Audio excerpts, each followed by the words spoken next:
Good afternoon, one and all.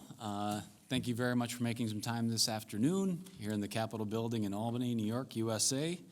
And on behalf of Governor Hochul, I'd like to welcome everyone here to the annual Economic and Revenue Consensus Forecasting Conference. My name is Blake Washington, Director of the Division of Budget, and joining me today are on the Joint Economic and Revenue Forecasting panel are as follows. To my left, we have Senator John Liu, member of the Senate Finance Committee. We also have Senator Peter Oberacker, ranking member of the Senate Finance Committee. And to my right, in order, we have Maria Doulis, who is a Deputy Comptroller for the state of New York. We have J. Gary Pretlow, Chair of the New York State Ways and Means Committee in the Assembly, and Phil Palmisano, Assemblyman, ranking member of the Ways and Means Committee in the State Assembly as well. And then also rounding out all the presenters here on Zoom, we have Parul Jain from Rutgers Business School. And we also have a good friend of mine, Marie Mastro. It's wonderful to see you from GSAM, Goldman Sachs, Asset Management. Joining us today, we have Kajal Lahiri from the State University of New York at Albany, and Donald Boyd from SUNY Albany, my alma mater.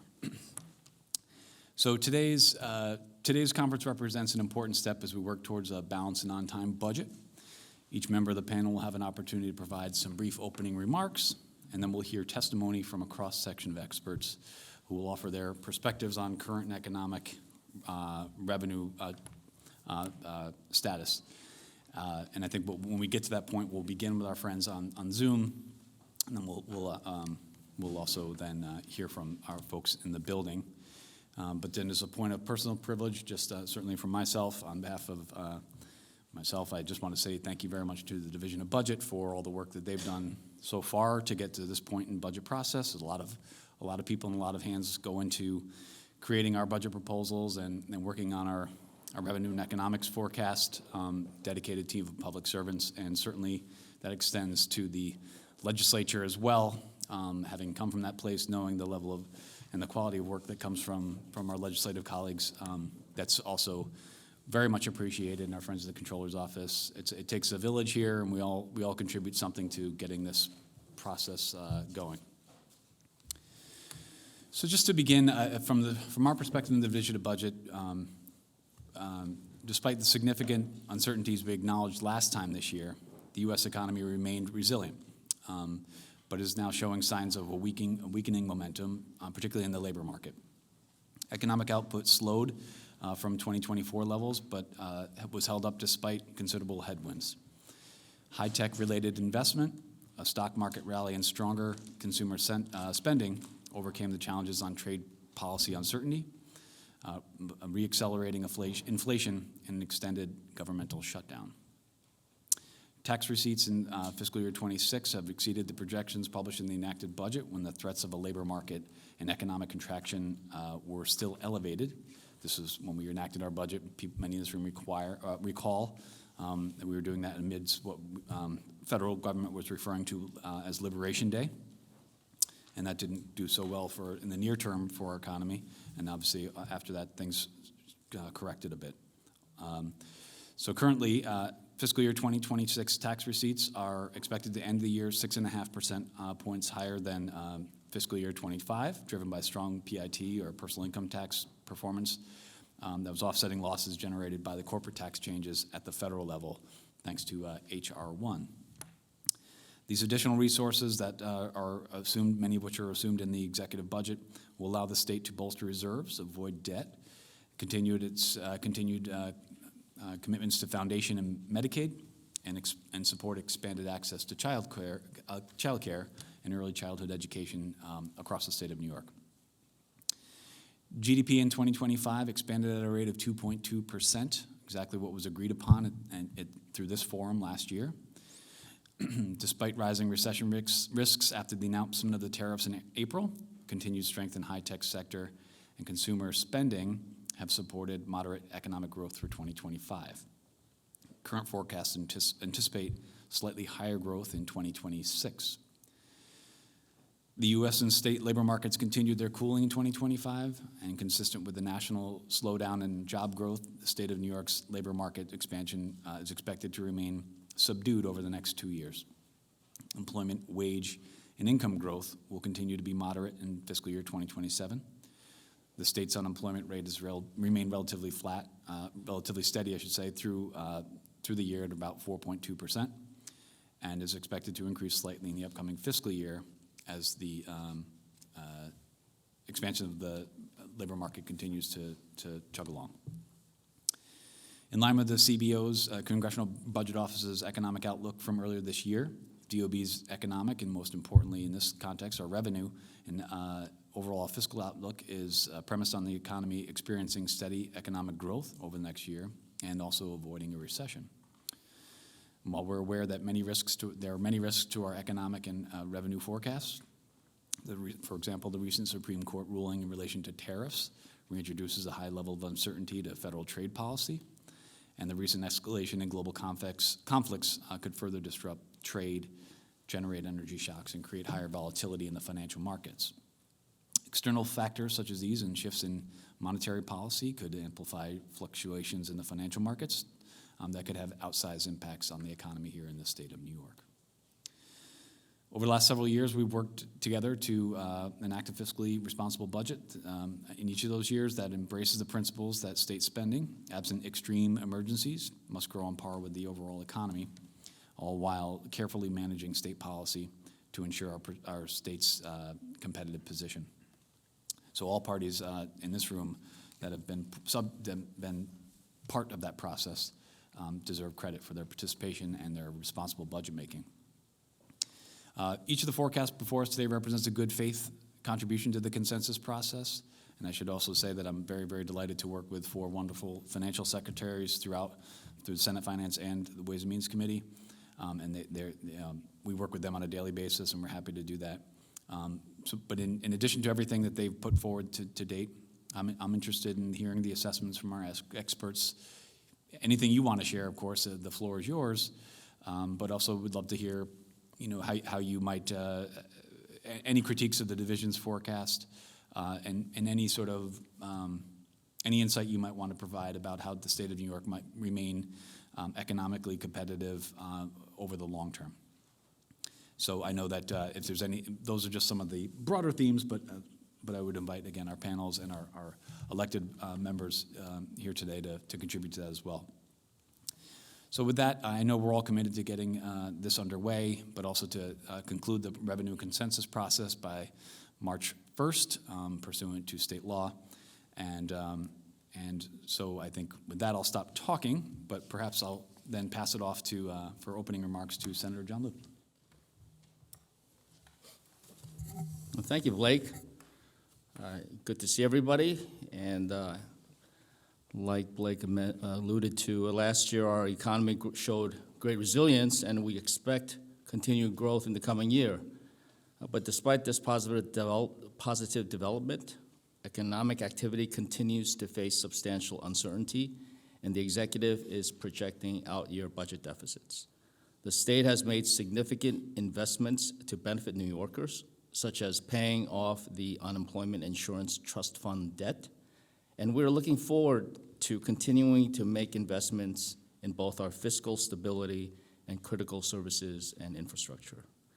With the COVID-19 restrictions now in the rearview mirror, the United States and New York State economies are facing a different set of challenges. Inflation, one of the factors affecting economic growth, remains a concern, even though it has moved down from its historic highs. The current administration's policy changes, increased tariffs, and reductions in federal funding, stricter immigration enforcement, the impacts of H.R. 1, and other economic policies will have measurable effects on international trade flows, input costs, and cost of living. We must be prepared for additional economic impacts that may arise, as well as the opportunities the current economic situation may present. The state budget is due by April 1st, and our revenue consensus is due tomorrow. With that in mind, I look forward to hearing the testimony of our experts, who I am confident will tell us what may be happening now, what could happen in the future, and why it might not. And so with that, let's continue deliberating the receipts forecast, which will serve as the basis for our upcoming budget. Thank you, Blake. Thank you, Senator. Now I'd like to pass the mic over to Assemblymember Gary Pretlow. Thank you, Blake. Thank you for the opportunity to be here today with my partners in government. I look forward to hearing the panelists' thoughts on the economic outlook for both the state and the nation. I'm also looking forward to hearing each of the presenters' views about the outlook for the state of New York's economy, as well as various risks that we're facing going forward. Your expertise is always appreciated. Since our last meeting, the national and state economies have moved from a position of clear strength to one of cautious expansion. Real GDP is still growing, but at a slower pace, and the labor market, while not in crisis, is clearly weakening. At the same time, inflation, after 2 years of improvement, has begun to re-accelerate as higher tariffs work their way through the supply chains and into consumer prices. And despite the recent Supreme Court ruling against the federal administration's use of tariffs, there is no clear end in sight for the current on-again, off-again trade policy. Here in New York, our revenue picture remains fundamentally sound, but far more complex than a year ago. Our strong personal income tax receipts continue to outperform previous projections from even the savviest of revenue forecasters. This is in large part due to Wall Street firms posting double-digit gains over the past 2 years. However, we are keenly aware that this growth in revenue receipts could be offset by a retraction of federal funds. These dynamics underscore the fragile balance for many of our key priorities, such as Medicaid, cost of living, affordability, housing, and education, due to forces outside of our control. Finally, financial markets remain a source of both strength and risk for New York. Equity indices have advanced on enthusiasm around artificial intelligence and continued corporate profitability, but valuations are stretched. Markets are highly sensitive to tariff announcements and interest rate expectations. Any sharp correction in the market could quickly spill over into capital gains receipts, bonus income, and ultimately state revenues. As such, I'm interested in hearing from our panel regarding the outlook of the national and state economies, both in the short term and the longer term. Furthermore, any insights that you can provide on the impact of AI within the state's tight labor market, as well as the impact of tariffs on consumer prices, would be particularly helpful. This analysis is important as we look to evaluate the current economic conditions and the best collective responses. Your independent viewpoints, along with today's discussion, will help to provide a solid foundation as we begin to deliberate various aspects of the state's budget. Thank you, and I look forward to hearing your comments. Thank you, Senator. Now I'd like to turn over to Senator Peter Oberacker. Yeah, thank you, Blake, and good afternoon, everyone. I am Senator Peter Oberacker, and I am serving as the designee of the Senate Republican Conference. And I would like to take a moment to thank our economists of the panel that will be testifying before us today. The Senate minority projects that for the remainder of 2026 and FY 2027, that there will be a slightly less revenue than the Division of Budget is currently projecting, with a total revenue estimate of $364 million, or roughly 0.13% lower than the executive. And in light of the uncertainty in the economy, we believe that it would be prudent for the state to take a slightly more conservative approach to revenue forecasting this year to make sure that we can provide for the New Yorkers while balancing this risk. At the same time, in light of upward revenue revisions over the last few months, we strongly feel that there is not a case for further raising of New York's highest in the nation taxes this year. And we urge our colleagues to work with us to deliver a responsible budget within existing resources, and that we should be taking a serious look at reducing taxes to help our hardworking New Yorkers and to stimulate our state's economy. I, too, look forward to hearing from our panelists and economists today and continuing to work with all of you as we move forward in the budget process. Thank you. Thank you very much, Senator. And now, last among our electeds, Assemblymember Phil Palmisano. Thank you, Blake, and to my legislative colleagues, as well as our presenters for joining us here today. As this is my first opportunity to participate in this meeting, I look forward to hearing from our economic experts on the health of both the U.S. and New York State economies, particularly as it relates to revenues and long-term stability. As we all know, affordability continues to be the top concern for New Yorkers, affecting every family in the state. The rising cost of energy, childcare, housing, health care, and groceries are stretching household budgets to the breaking point. For many, this is no longer a question of comfort, but of sustainability.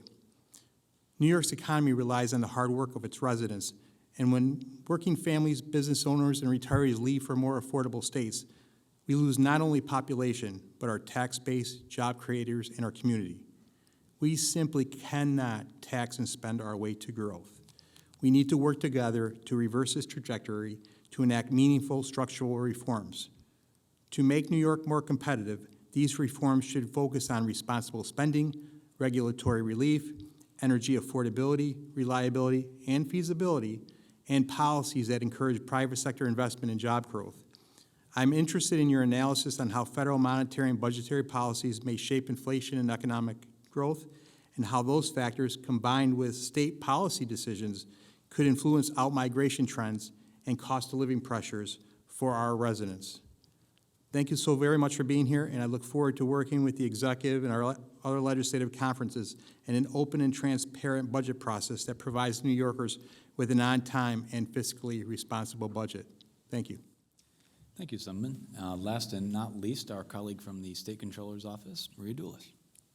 Thank you, Blake, and thank you to the panelists that are here today. Your insights are always very helpful, very valuable, especially in these times as we navigate the continued fiscal and economic uncertainty stemming from federal actions. While forecasting state tax revenues is inherently challenging in any year, the trajectory of the economy in the wake of these federal actions requires vigilance and caution in forecasting. Both the state and the nation have seen employment growth slow, and inflation remains above benchmark levels due in part to the impact of volatile tariff policies on the price of goods and services. And as the panelists have mentioned, there could be any number of other economic shocks that could further challenge out-year budget gaps. Comptroller DiNapoli commends the actions that have been taken in recent budgets to bring rainy day reserves to historic highs and supports continued increases to overall reserve levels. These funds can help ensure the stability of services and protect the programs that New Yorkers rely on, particularly in these uncertain times. Thank you. Looking forward to the presentations. Thank you, and thank you all. I think one common thread is just a continued level of vigilance and attention to detail and watching the numbers before us, watching the trajectory and how things unfold as we go in real time. We're looking forward to doing that with every member sitting here today. So with that, let's move on to our presenters here today, our economic experts that have joined us. We'll begin with our friends on Zoom, beginning with Parul Jain from Rutgers Business School. So the floor is yours. Thank you very much. And let me just get this. So I will share my screen and I will start the presentation.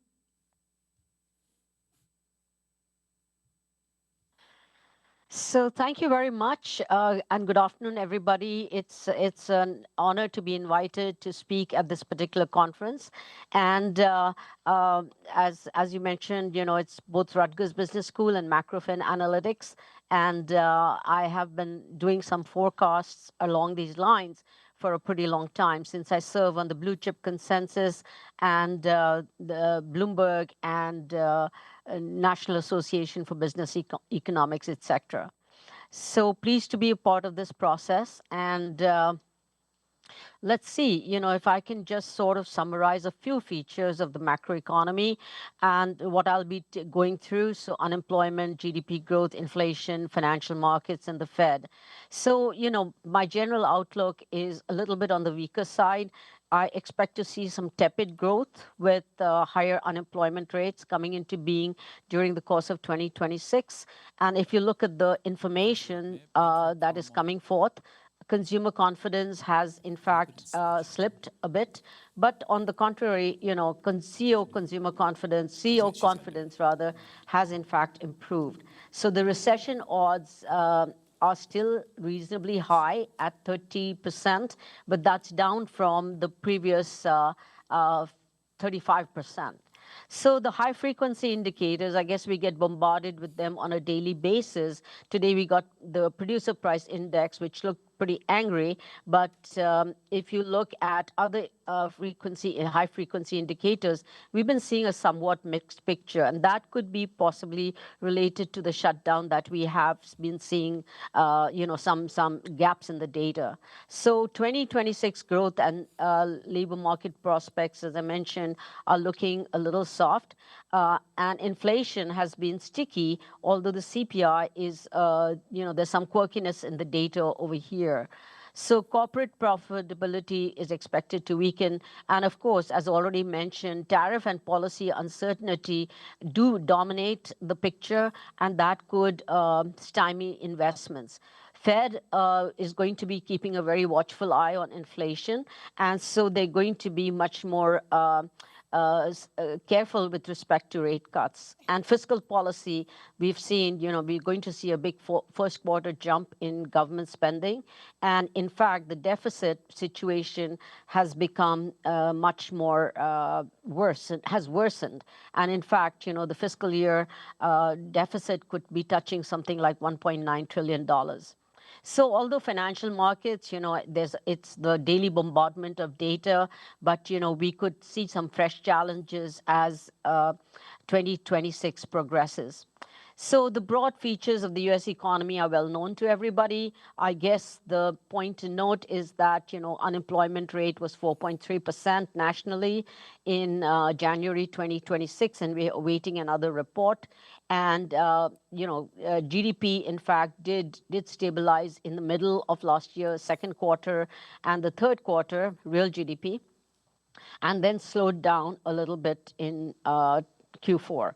So the blue chip consensus is still expecting 2.4% growth for 2026 and 2.1% in 2027. However, as I'm going to show you, I am a little bit more careful with respect to growth and inflation prospects. So, of course, everything resorts to the consumer, and consumer sector, in my opinion at least, is looking somewhat stressed.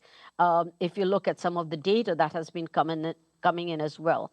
So as I mentioned before, the CPI seems to be a little misleading at present because there's understatement due to the shutdown throughout 2026. So we'll look at the PCE deflator, which gives us a better idea in terms of what's going on.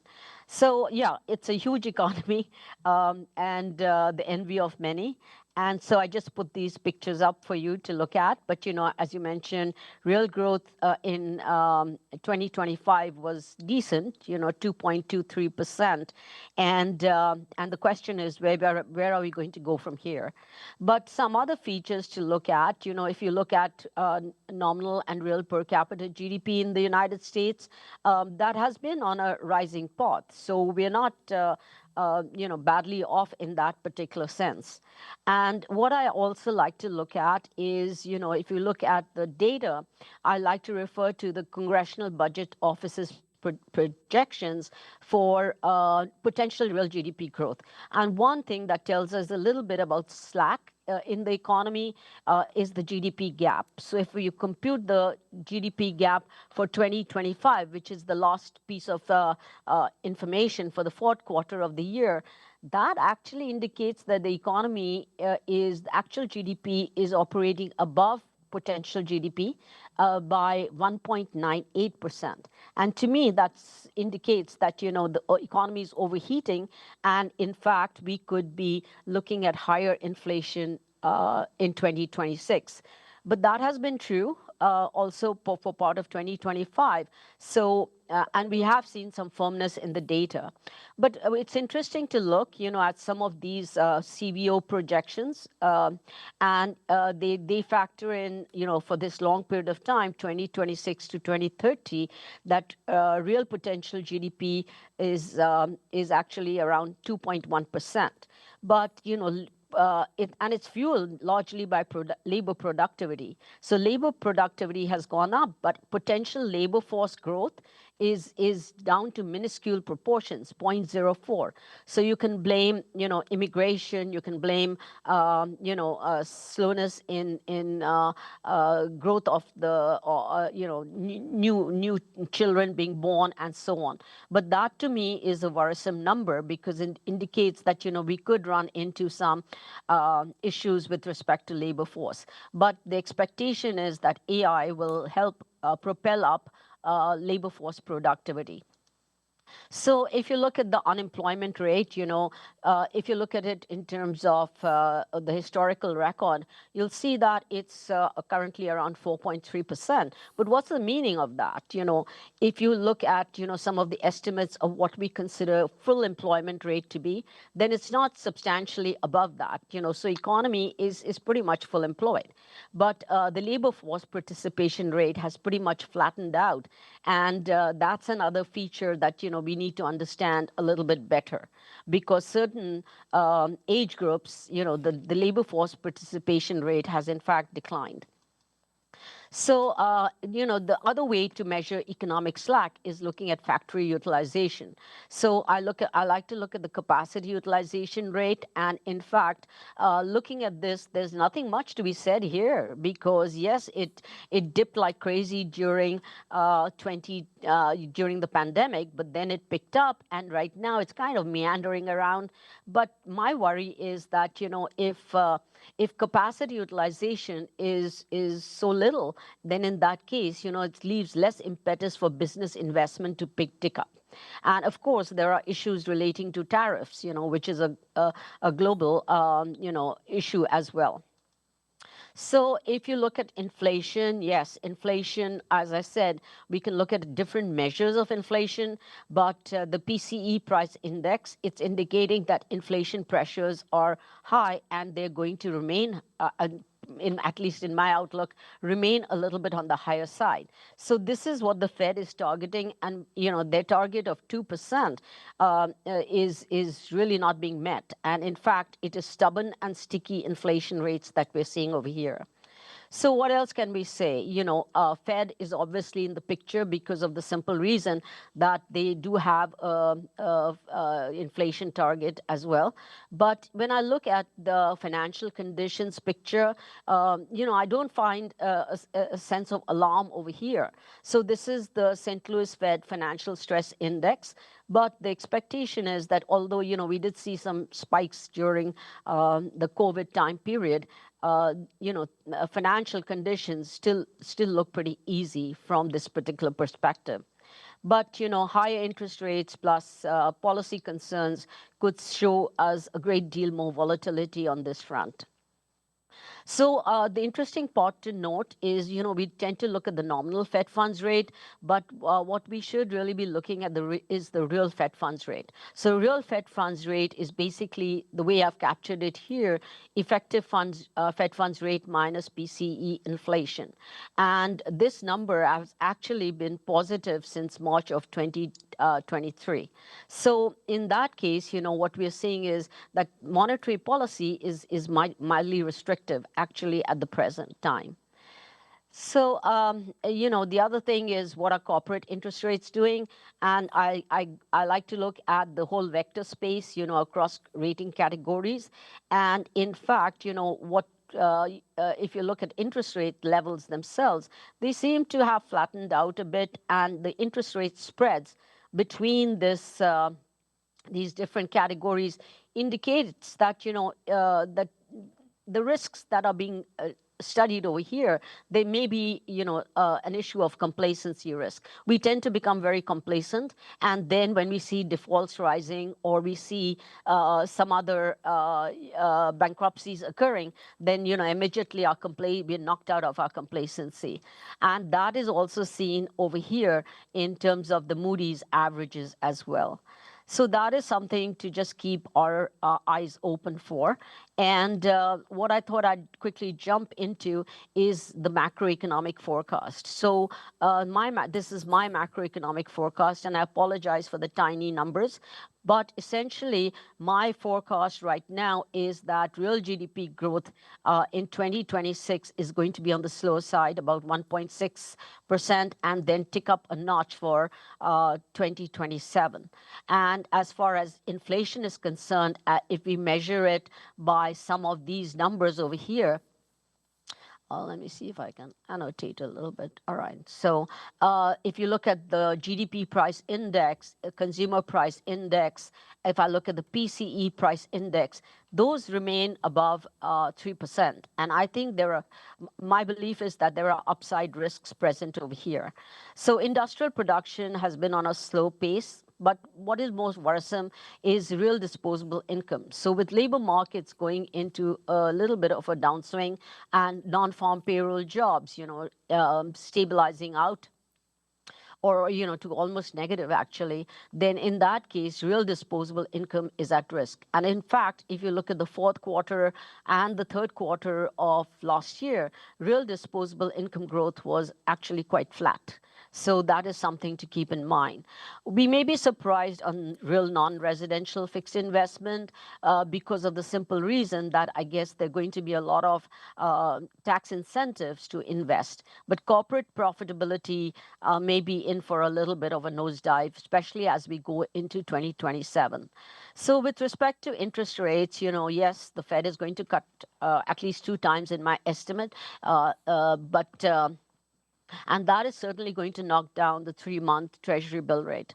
But the 10-year Treasury is more susceptible to higher rates of inflation, the forecast of higher budget deficits, and that is going to be a problem for us.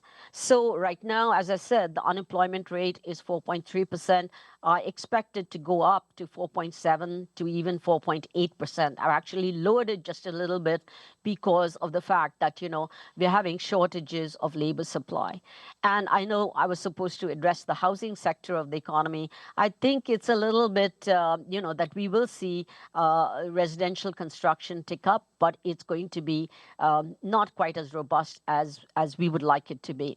So in general, we had a good run with respect to real net exports, but these, the incoming data is suggesting that, real net exports are expected to go up.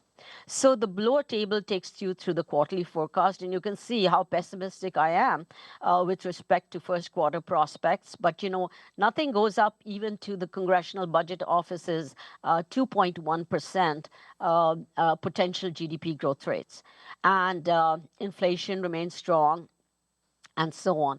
And in fact, if you focus on these numbers over here, I guess I'm expecting the consumer sector to be a little bit circumspect in view of rising prices and issues related to real disposable income, etc. So PCE price index, core PCE price index, should remain pretty elevated. In fact, for core PCE, I am forecasting that, we could see much higher rates before we actually start tamping down.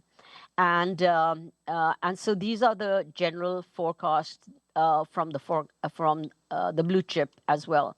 So these are my forecasts, not the blue chip consensus, which is a little bit milder than me. But the financial forecast, but if you look at this particular table, as I mentioned, right now I'm expecting 2 Fed rate cuts, June and September. So that is now getting baked into financial market psyche as well. And so if you look at other interest rates, longer term interest rates, 10-year Treasury, I think there's going to be a bit of an uptick before we see a little downtick. So in other words, it remains elevated, and that is true for other rates as well. So we've got a mixed picture here, but mortgage interest rates, I guess they track the 10-year Treasury pretty well. So we've seen some good numbers right now, but unfortunately we're just looking at something like maybe three maybe 6.1 to 6.3%. So in other words, this is the picture that we're painting over here. And of course, this quarterly picture could be is subject to differences as well. So other themes that can play out, we like to talk about AI expected to boost productivity growth. Then, of course, we're very worried about the K-shaped economy, that, that the lower segments in the economy are suffering a great deal, but, the richer segments are, in fact, doing pretty well. And tariff uncertainty, although the Supreme Court struck down the tariffs, I guess the administration is saying that there are loopholes that they can investigate, though I'm not sure if they're really loopholes as yet. Net immigration, is expected to slow down, and it's in fact out-migration. It's a problem not only for New York, but for New Jersey as well. So out-migration rates, in view of higher property taxes, etc., do impose a little bit of a threat for both our states as well. Then policy uncertainty, it's to list all the different policy uncertainties is a little bit difficult. But, what I use also is the Economic Policy Uncertainty Index. And you can see how much it had spiked earlier on. We talked about Liberation Day, and then after that, it has moderated. So this is, but still, from a historical perspective, policy uncertainty is really very high. So what other good news can I give to you? Budget deficit as a percentage of GDP is expected to continue rising. So my expectation is that, it's going to hit something like 7.3% of GDP. And those numbers are not going to play up very well for financial markets. Finally, one last thing that I'm touching on is, what is the future of financial markets, and maybe, financial sector hiring as well. So the first thing that, you have to keep in mind is that looking at time dimensions. So in the short run, there's a possibility, just as we've seen today, equity and credit markets do overreact, because there's uncertainty, what is going on. Today's producer price index indicated that there's some pass-through from, tariffs in terms of higher prices and so on, which has really shaken up Wall Street today. But medium run, when things stabilize, the new normal, that means, we're looking at lower rates of return on equities and also for credit markets as well. But long run, when I take a peek at that particular picture, of course, demographics is going to play a very important role. And so, so aging boomers, we like that word very much, they'll be liquidating riskier equity assets and for funding their retirement. And so in that case, equity markets in the longer run are going to come under pressure. But on the flip side, if inflation does moderate, I guess longer term, we're predicting 2% rates of growth in the economy and 2% rates of inflation, then, nominal yields should back down as well. So this is taking a look at the picture. But of course, it's tough to make predictions, especially about the future. So on that note, I guess I'll turn it back to you. Thank you. Going out with the bang with the great Yogi Berra. So thank you very much, Professor, Thank you. for the great observations there. Now we'll turn right away. We'll turn over to Marie Mastro from GSAM. Nice to see everyone. Thank you for inviting me to speak today. My understanding is someone's going to pull up my presentation so I can share a brief economic update. I am a vice president here over at Goldman Sachs Asset Management, specifically in my role. And it's nice to see you, Blake. As you know, I am on the fixed income and liquidity solutions team based in New York City. I'm actually responsible for helping a large number of participants save for retirement, specifically including actually the New York State Stable Income Fund, which has approximately 200,000 New York State residents invested in that. So Before I begin, and thank you for pulling up that first page there, I thought I'd actually share a research quote. I always like to start off my presentation with something I feel very topical about. And actually this morning, with all the talk about AI and the Citrini research paper this week that actually caused quite a bit of a shakeup in the markets, I thought it was interesting that here we are at the midst of almost the end of the fourth quarter earnings calls that'll be ending next week. And of the companies that have reported, 54% of those companies in the S&P discussed AI, but only actually 10% could actually quantify the productivity boost from AI on a specific use case, and only 1% could actually quantify the impact of AI on their current earnings. And the reason I start with this quote as I lean into our economic views is that these are very low figures and things are happening very, very fast. And when you have that kind of environment that we're in today, humility, open-mindedness are the virtues of this entire debate. Because what we don't know is the economy's ability to create jobs in new occupations that will offset the destruction of jobs elsewhere. And so when we look ahead and try to put forth our forecast, I thought that I would share that with you because there's been a lot of talk about AI. So with that, let me go talk about some fundamentals here. And we're going to focus on 4 key market drivers: labor market dynamics, monetary policy in the Fed, growth, and I'll talk about some of the tailwinds and also some of the downside scenarios, and lastly, inflation. The first, labor, you've heard this time and time again: low hiring, low firing dynamic. And so even though unemployment has recently ticked down and we appear to be a bit on a firmer growth and things could stabilize, it's a very fragile equilibrium. And there are downside risks to that. And I'm going to talk about some of those downside risks. In fact, Parul already talked about a few of them. On the monetary policy front, the Fed's insurance cuts are likely over and will become very much labor market dependable, and that in shaping the path forward. In fact, like others have said, our base case is 2 cuts in 2026. That'll bring the Fed funds rate to be between 3 and 3/4 by year end. On the growth front, household spending remains robust in the latest GDP readings, and that's supported a lot by the wealth effects of higher income consumers, AI, CapEx, and fiscal policies turning more expansionary in 2026. And that's because of the One Big Beautiful Bill, OBBA. On inflation, there is progress. However, near-term effects could be amplified as firms pass on start of the year price resets. So with that as our framework, let me quantify the macro bottom line, and I'll talk about first our recession risk. If you could turn the page, please. So economic growth is slowing, as this chart shows, but it's not contracting. And our forecast here at Goldman Sachs does not call for a recession in 2026 into 2027, although there are downside risks. And the reason there are downside risks is what we've talked about, which is the higher income household consumption and the risk that that could change. AI-related business investment, which is quite substantial, and then healthcare employment. And all of these concentrations increase the vulnerability to shocks, particularly from equity market corrections or labor market deterioration. And so even though the labor market risks are tilted to the downside, our recession probability, we're actually above consensus over the next 12 months, and we stand actually at a moderate 20% relative to the Bloomberg consensus as shown in this chart.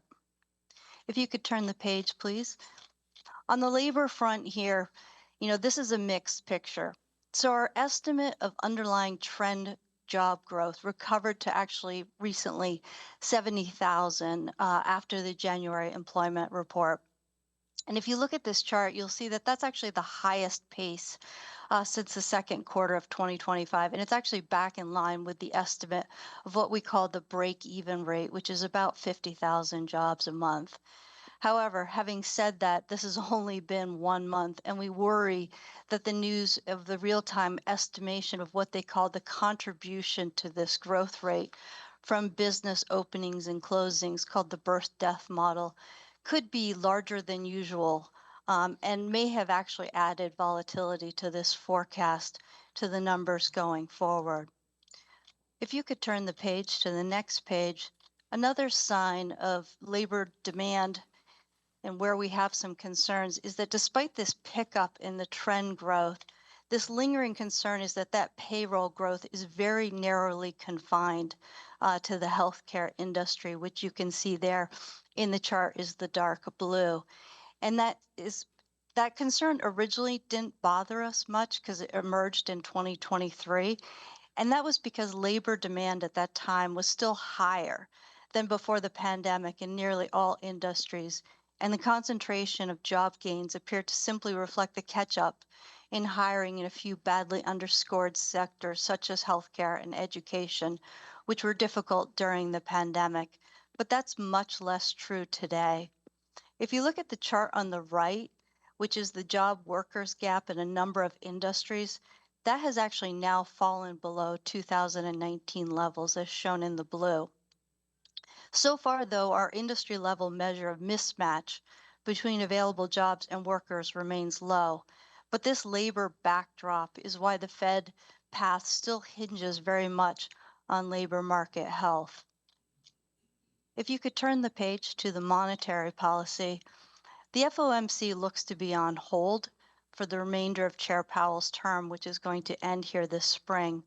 But we are still expecting a 25 basis point cut in June and September as the committee, then likely led by Fed Chair nominee Kevin Walsh, reacts to lower inflation by moving the Fed funds rate closer to what's called the 3% neutral rate estimate.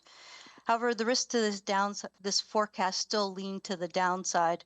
So our forecast remains modestly dovish to the market pricing on a probability weighted basis. There certainly could be more cuts as we approach the year end.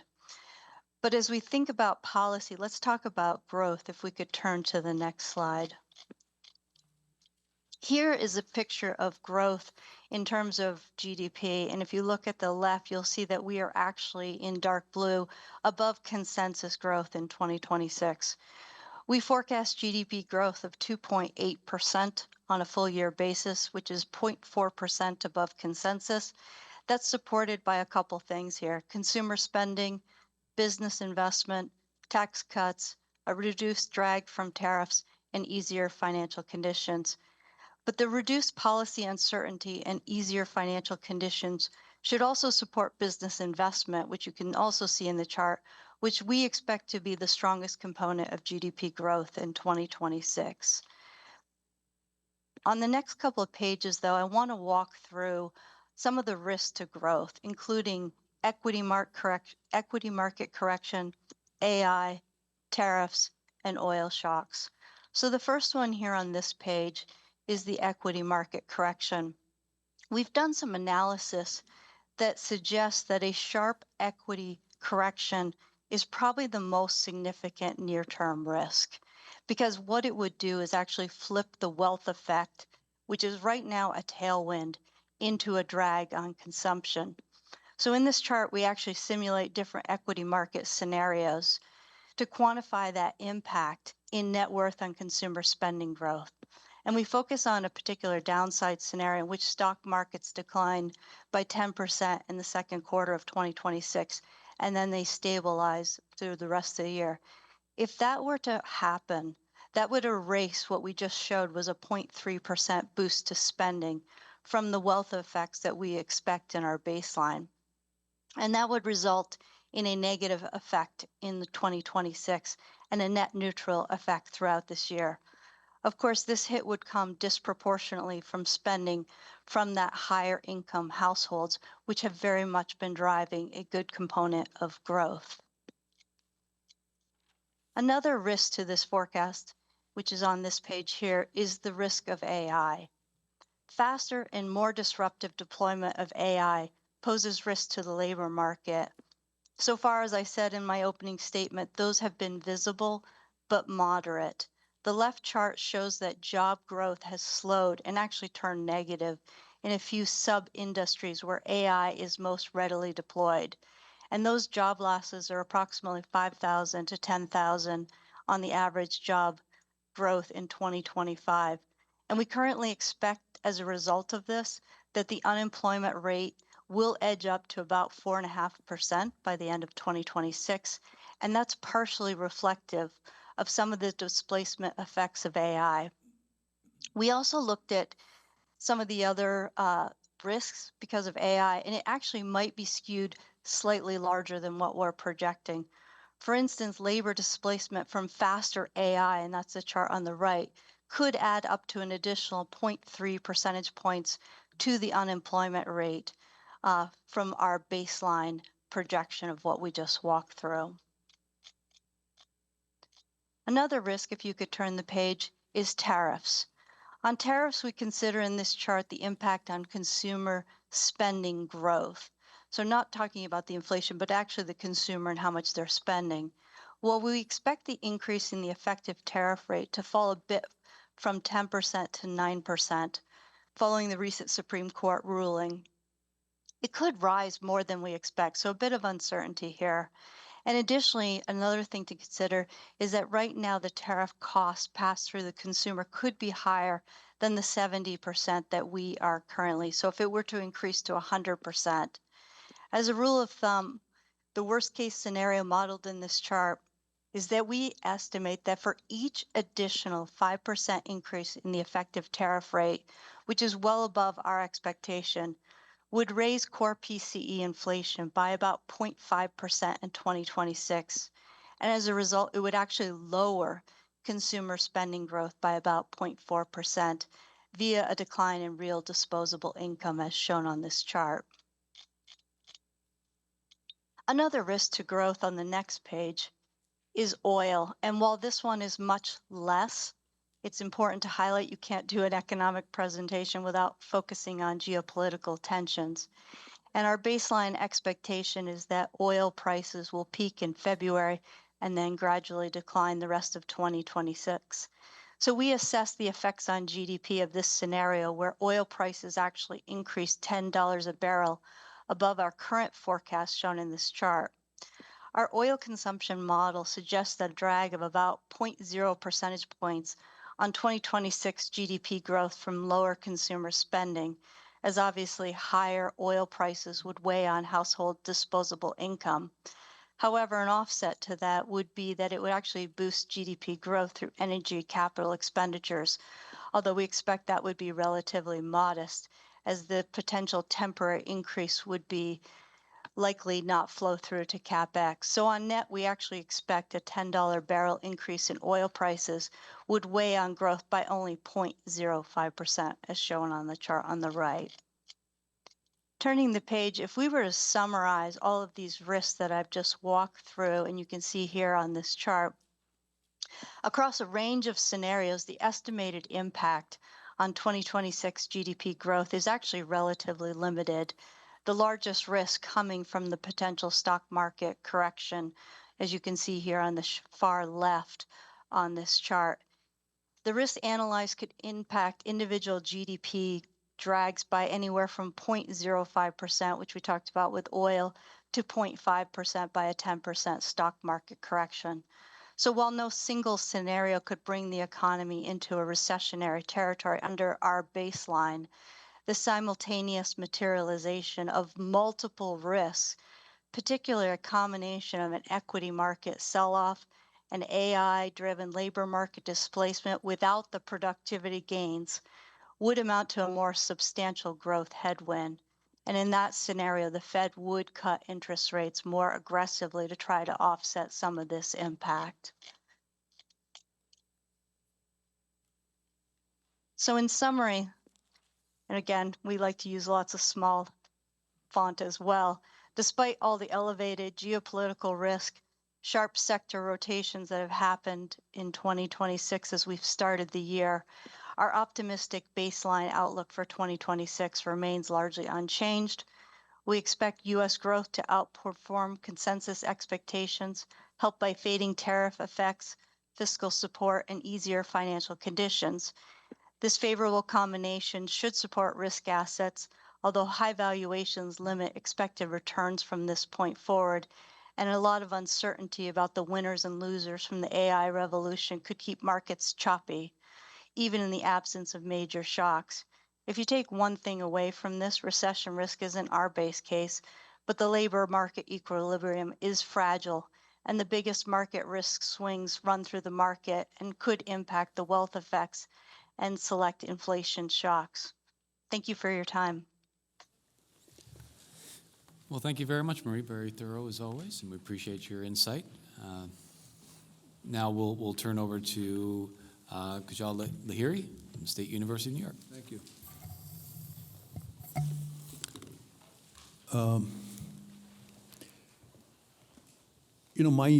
In this presentation, what I'm going to do is like DOB forecast for current for fiscal year receipts and so on. We have a model. We have developed a model, econometric model, that actually precisely does that. And rather than saying what I think and so on, I just say what that model gives us, quite independent of any other analysis. What's our forecast for the total revenue for this year and next year, okay? And to do so, now incidentally, this model I have developed with an old PhD student of mine, Cheng Yang, who is now in China, and we continue to do the work collaboratively all the time, okay? And another thing I must say that a lot of the thoughts of this model was developed locally. My long association with DOB, Ways and Means, Senate, I've learned from them the way they think. And all I try to do is to put it in a model, all the fragments of thoughts. In the old days, I remember I used to go to New York City for this consensus meeting, and I'll sit in the train just next to Chang Shu and Bob Magna, and I'll carefully listen their conversation of what they're thinking of the budget process. And I used to dream that I have to model these thoughts someday. And it took me a long time, actually. It's not easy.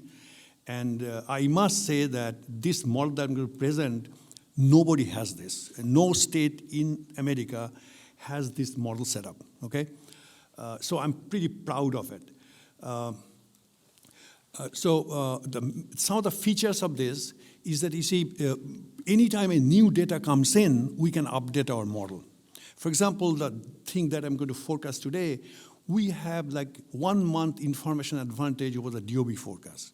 You folks did like 2 months ago, the governor presented the budget, and that's the information. Now, what we did is like 10, 15 days ago, when the latest revenues came up from the taxation department, like on our 15th, the other forecast came in, we just plug it in, so it was like a 10 days old data that you have. So in a way, these forecasts have a little information advantage. That's the advantage of the model, that we can update very freely, all right? And so what you're doing is we are doing year-over-year revenue growth, okay? But using inputs which are monthly. So our target variable is annual, right? That's what you're interested. But as the new data comes in, we are updating that target value. And there's different segments of this model. I'll come to that. One thing that we recently did is that we have developed a policy variable on expected change in receipts that come from subjective judgment of budget experts.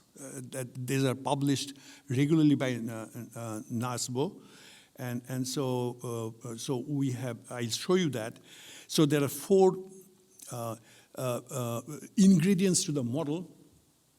And another thing I'll tell you up front is that in the background, what creates a problem for budget revenue forecast is the sudden onset of recession. And you know that creates havoc, right? You immediately have a $30, $40 billion deficit, and it comes always in a surprising way, and then we struggle.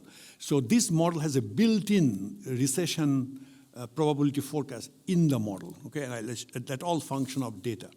So you can see that New York State revenues have become very highly volatile. You can see last few years.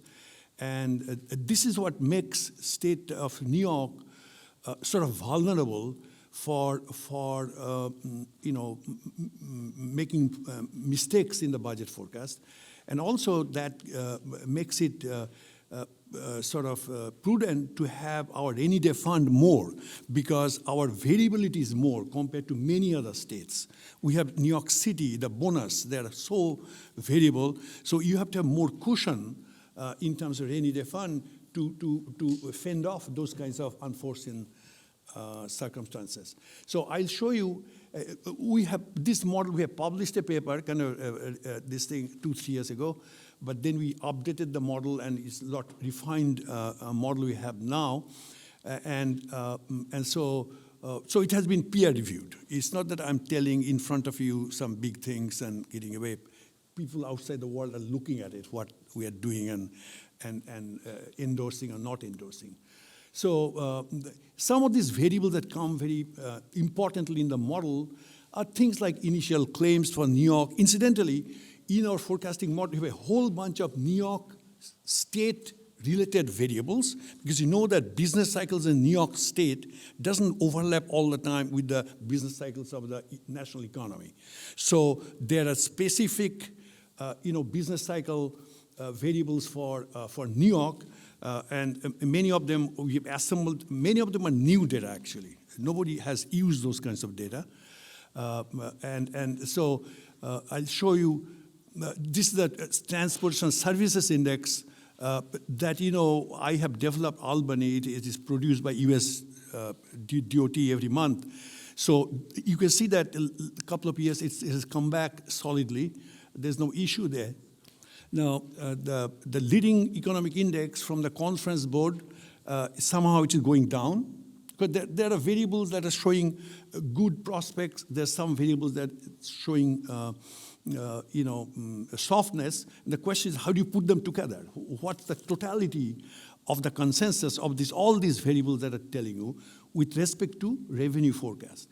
So auto traffic around those, Pennsylvania, New York, New Jersey, that turns out to be a very important variable.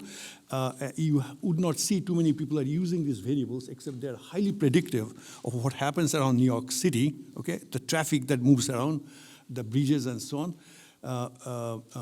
And this is the truck traffic around the same area, the Tri-City area. And you can see what is going on, right? That it is looking pretty healthy there. Now, another interesting variable is the New York electricity, generation. And it's a flat curve, and you don't see much effect of AI on this yet, in terms of how much they produce the electricity in the state of New York. Now, this is the sentiment. This is another variable that perplexes people. The sentiment have not picked up post-COVID period, right? It is quite low for whatever reason, and people discuss that. And it's kind of the low side of the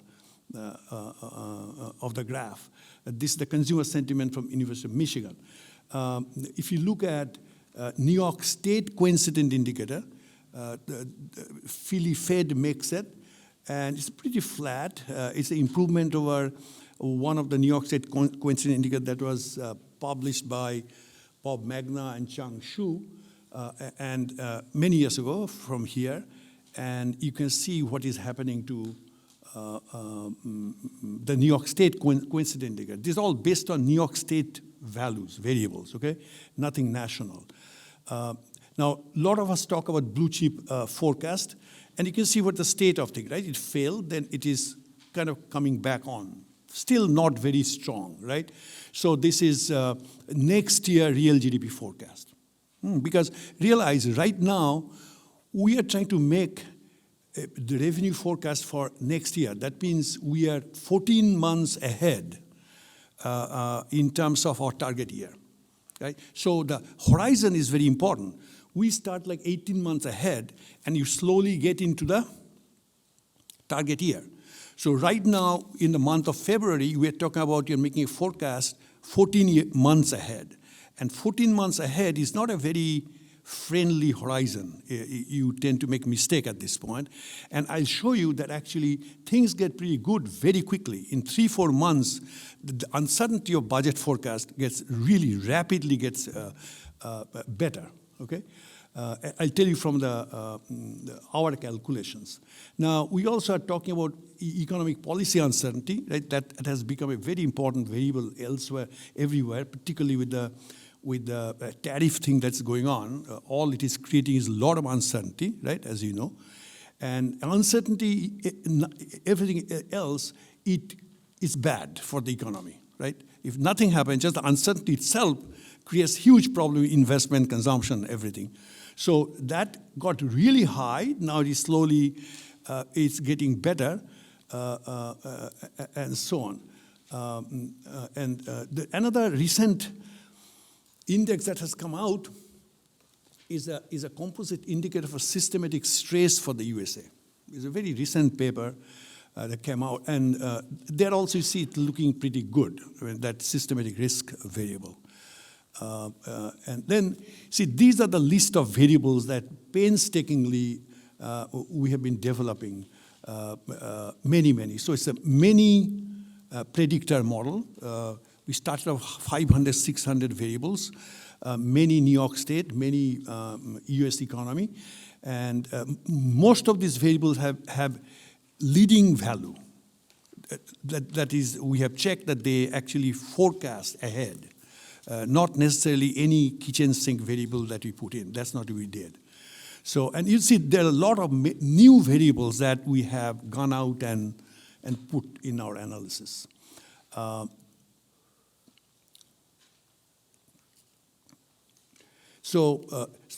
the core of our model is something called dynamic factor model.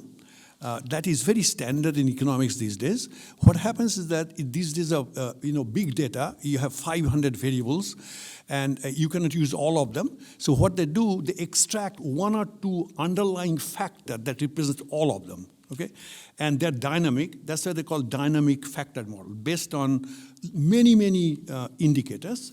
And we have two separate factor models, one for the US economy, one for the New York State. Okay, and I'll show you how that looks. This is the US composite factor that you fetch out of hundreds of US related variables. And in macroeconomics, this technology is very standard now. Everybody does that, so it's like new. You see those the recession shades, you see they fall before recession, that's very important. It has to fall before, not after, right? And it does each time. And that is the COVID recession for 2 months, right? The last. And it is kind of coming back again. This is the New York State. It's similar. It's not exactly same, but it basically shows the same picture, in terms of it increased, now slowly slowing down, okay? And again, this is based on many state of New York related variables, okay? And many of them, I must tell you, nobody has used in their models. We had to really search and go, and it's a lot of work goes on just to collect the data. Now, I'll show you an example. This graph I presented before. What happens is that the straight line is the value in that target year 20. So the lower line is what we started forecasting 18 months before. 18 months before the end of the target year, okay? Why? Because that is where the budget negotiations begin and people start building their model for next year forecast. So 18 months ahead, we start, okay? And the governor's budget is presented 2-3 months before the year begins, right? So we are right there in terms of what forecast they're saying. And what you see is that if you just had forecasted that year based on pure time series taxes, you'd be overestimating initially, and then slowly as you enter the year, and you see the tax revenue receipts, you very steadily reach the truth. as you see within the year how the taxes are coming in. So you get a fairly good idea of what is happening to your total tax revenue for the year. So that is around, you see the forecast horizon, right? 12 means that's where the current year begins, fiscal year. And the whole correctness of the forecast gets increasingly better. But initially, right now, for example, you see this huge wedge between the actual and the, right now there's a lot of uncertainty, whether we accept it or not. So again, as I said, that we have 4 building blocks for the model, and I have covered this.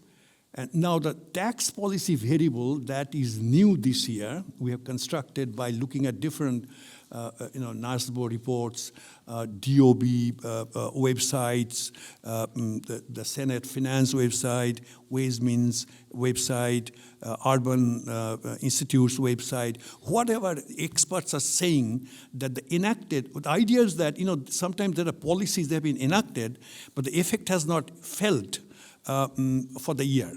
So, for example, State of New York has a huge micro-simulation model, and they will generate what is the effect on taxes if when this policy should be enacted, right? So here, rather than going through a huge model, we are looking at what experts are saying about next year, okay? And these are published in NASBO reports also. But we put more. For example, this year what happened? Not too much. This year what happened, as you know, the CFT taxes, because of the decoupling of the federal taxes with the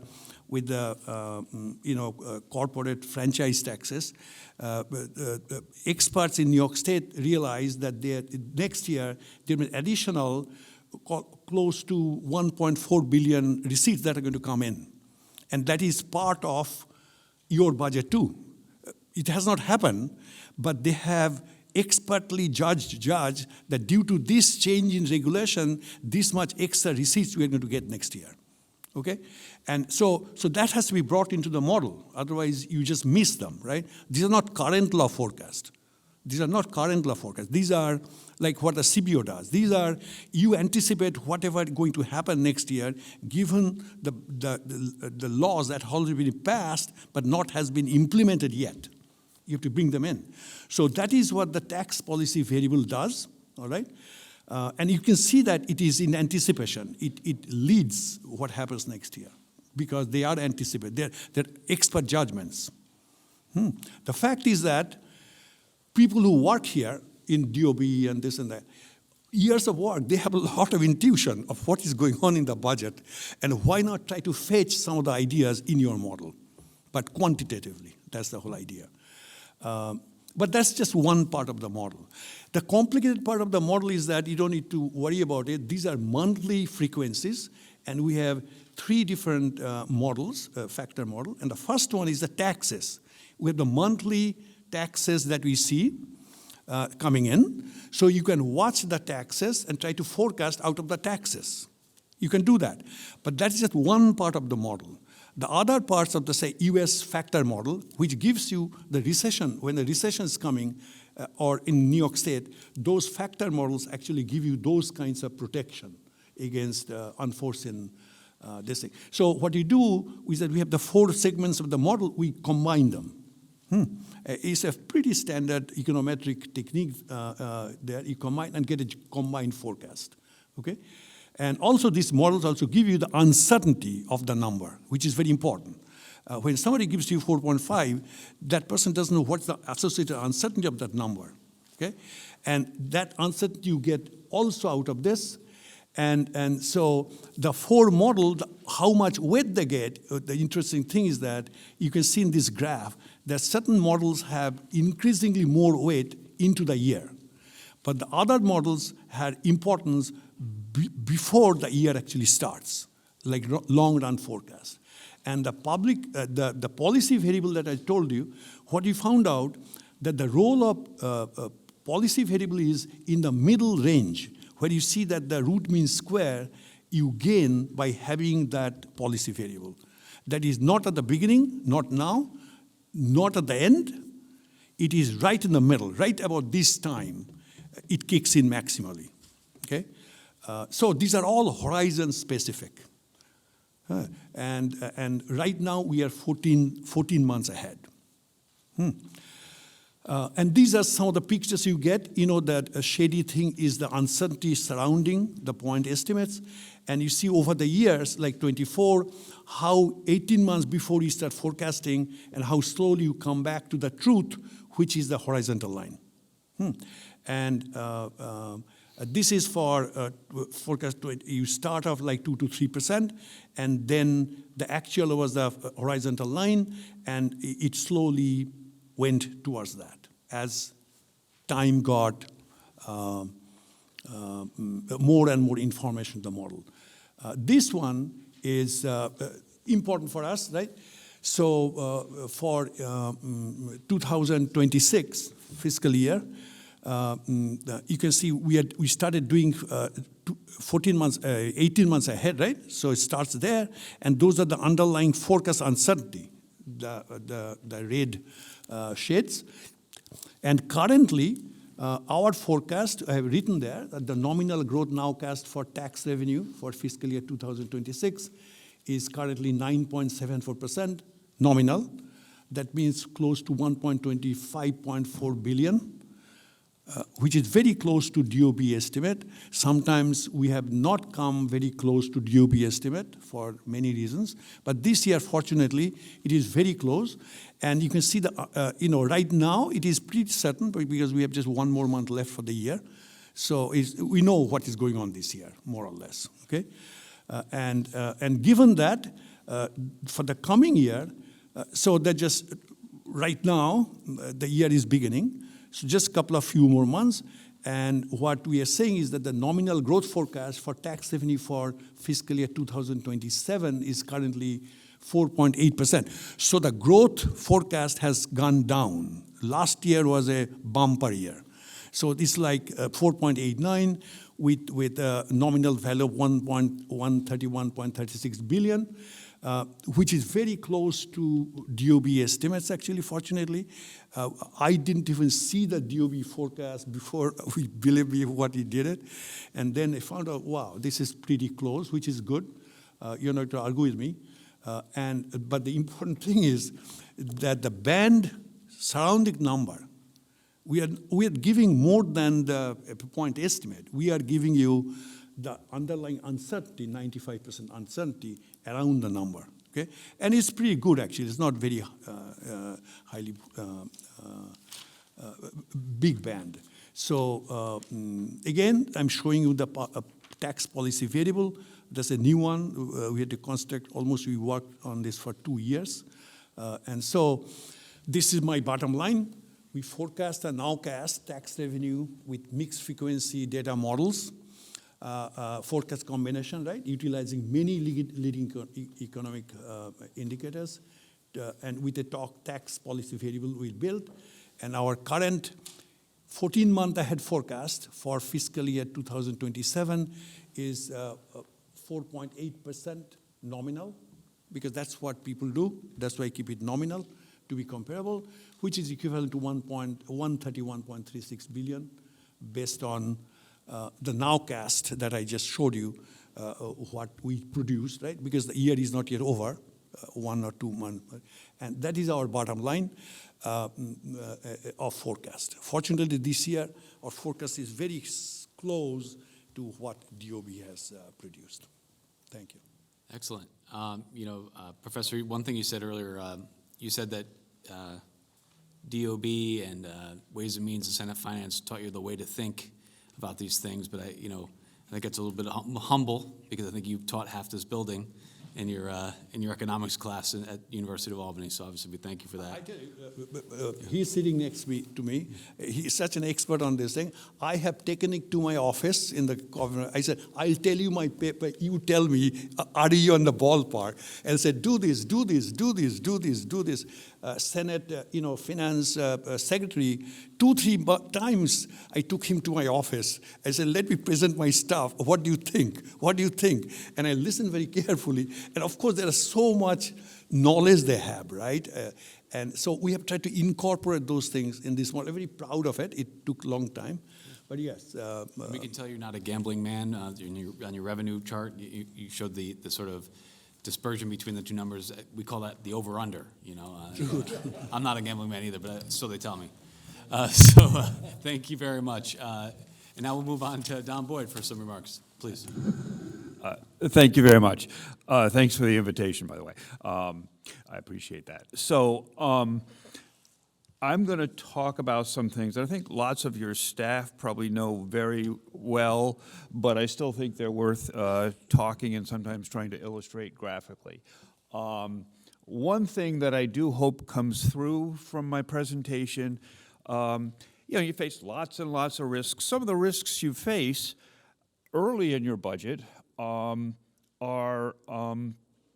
really related to last year's economy, which we don't fully understand yet. And those risks will kind of reveal themselves, positive or negative, over the next several months.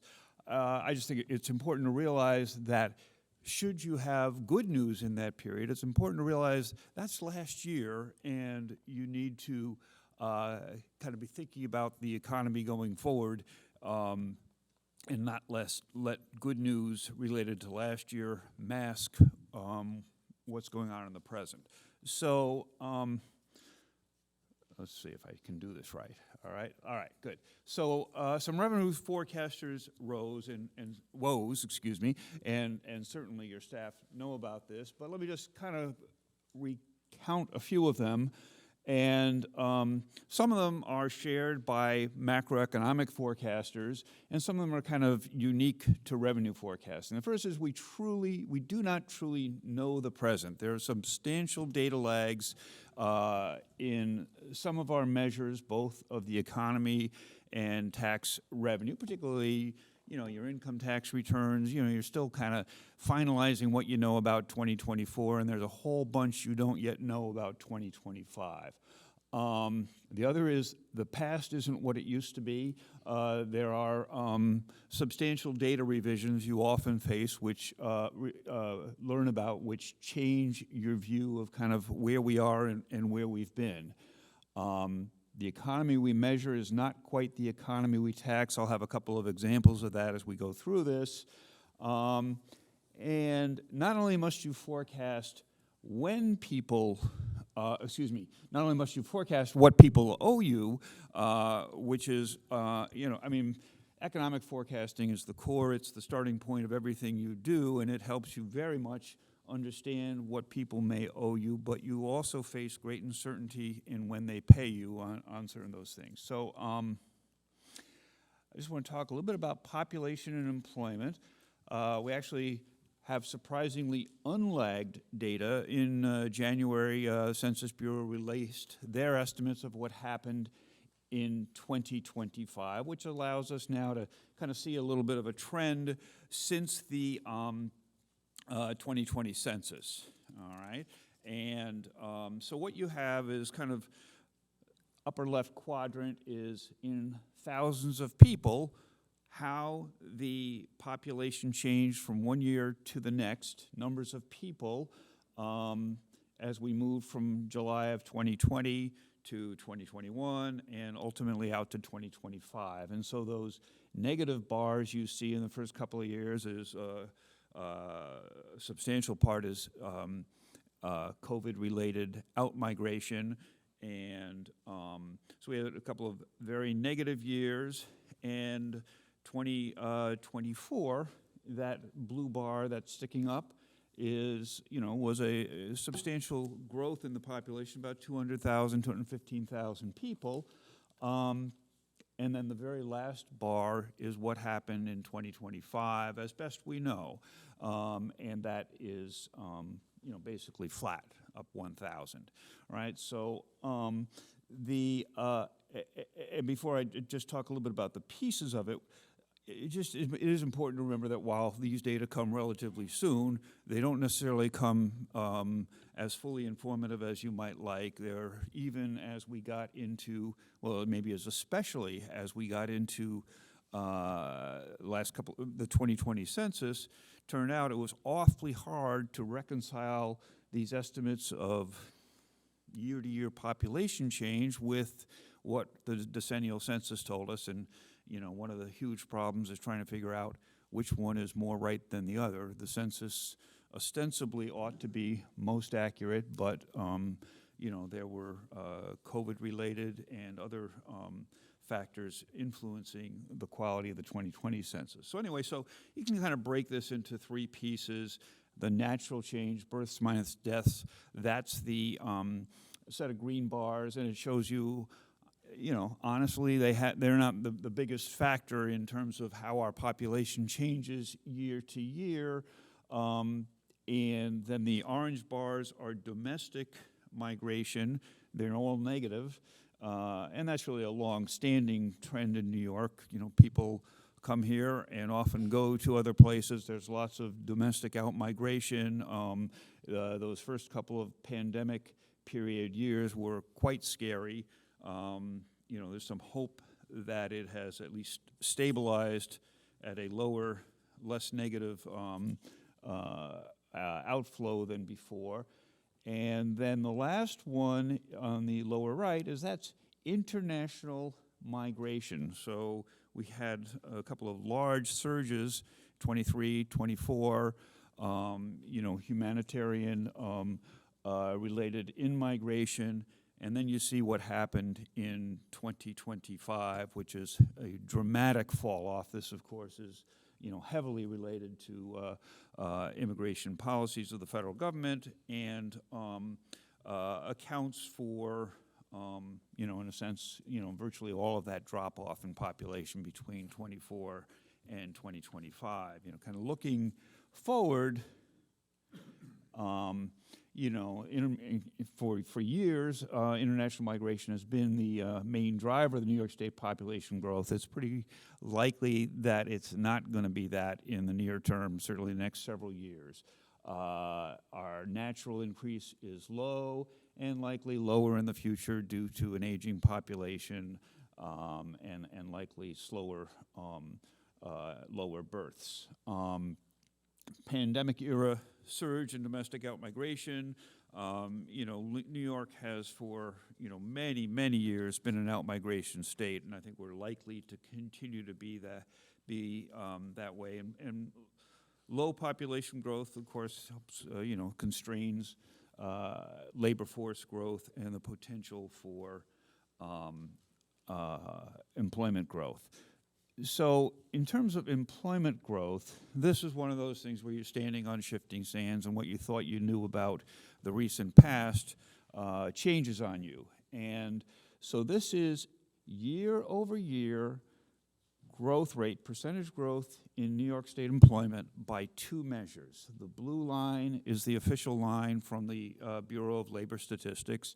It's based on a monthly sample. It's relatively fast arriving, about a month or a little bit more beyond the end of a month, and you learn about it. But it gets revised substantially, and it gets revised largely based on a data source known as the Quarterly Census of Employment and Wages, and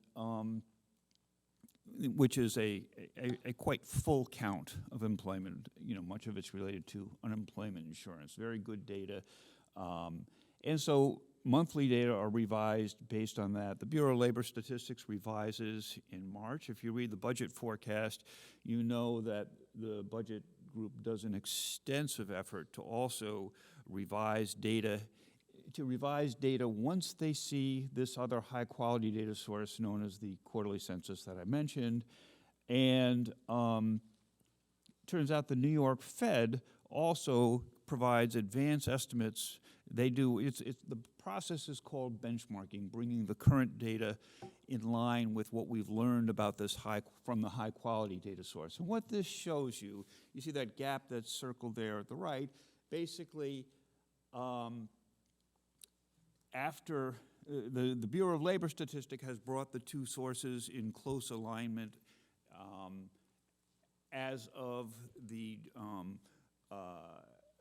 the first quarter of 2025, but the second quarter, turns out, was in fact weaker still, and that second quarter is not yet in the official statistics, but it is in data that the the Fed prepares on an estimated basis, which does a reasonable job of helping you forecast how the past is going to be revised.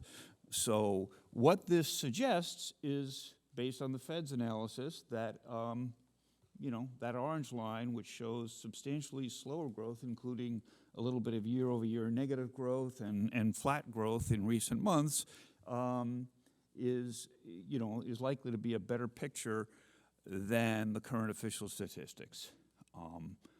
And what that also suggests to me, and we know that the Budget Division is certainly looking at these data, and they're doing their best to take these things into account in their own forecasts, is that what on its face looked to me like quite a conservative budget forecast of calendar year growth in New York State employment. The forecast are those two rightmost numbers, 0.2% in 2026 and 0.5% in 2027, don't look all that conservative anymore once you realize that, in fact, 2025 is likely far below what the official statistics say. So 2025, the official number is 1.1%. That's the top row. The Fed's estimate of 2025 was 0.6%, way lower, and that's based again on the new data that's out that's not yet in the official numbers, and the executive budget 0.4%. So in my mind, while that seems like maybe a depressing forecast, it doesn't necessarily seem unreasonably conservative in light of what we think we've learned about the past. Wages and withholding, employment, of course, is a crucial part of forecasting wages and withholding, but and I'm kind of out of my depth here in some sense because we have the Comptroller's Office is going to report on their own estimates of bonuses and the role of the financial sector, and they have a lot more resources and some very skilled people to look at that, and it'll be interesting to see what they tell us in March. But this is a graph that tells you a little bit about financial sector wages. Let me explain how to read the graph because there are several more like it coming up, okay? So each of the four panels moving left to right represents a quarter of any given year. So first quarter is the leftmost panel, okay? And then you see the 4 years of the first quarter, 2022, 23, 24, and 25. So it lets you see that, the first quarter's always big. Recently, it's been on the order of $50 billion to about $53 billion in financial sector wages. And then the second and third quarters are relatively boring. They're both much lower and more stable. I have a caution there in bold. The vertical axis does not start at zero, but so please keep that in mind. But still, they're much lower and boring, which would be nice for a budget office to have everything like that, but it's not.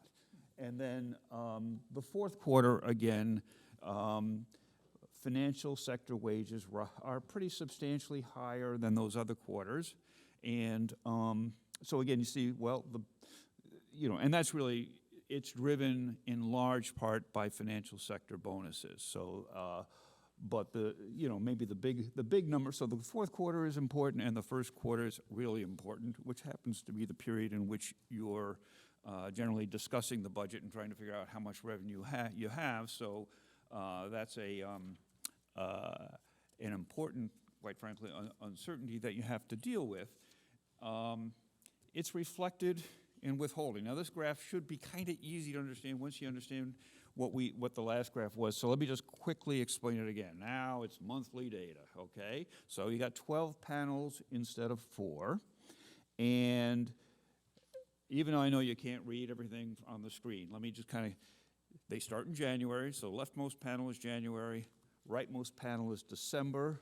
Your last December, and what you're looking at is withholding tax collections. And your rightmost panel, December, the month that we are just slightly past, that you probably didn't know fully when you were putting the budget together, December was a real barn burner kind of a month. It was pretty impressive, right? And so that is lots of withholding, about 17% higher than the year before. And also just notice that again, as in the withholding, as in the wage graph, all the December numbers are bigger than all of the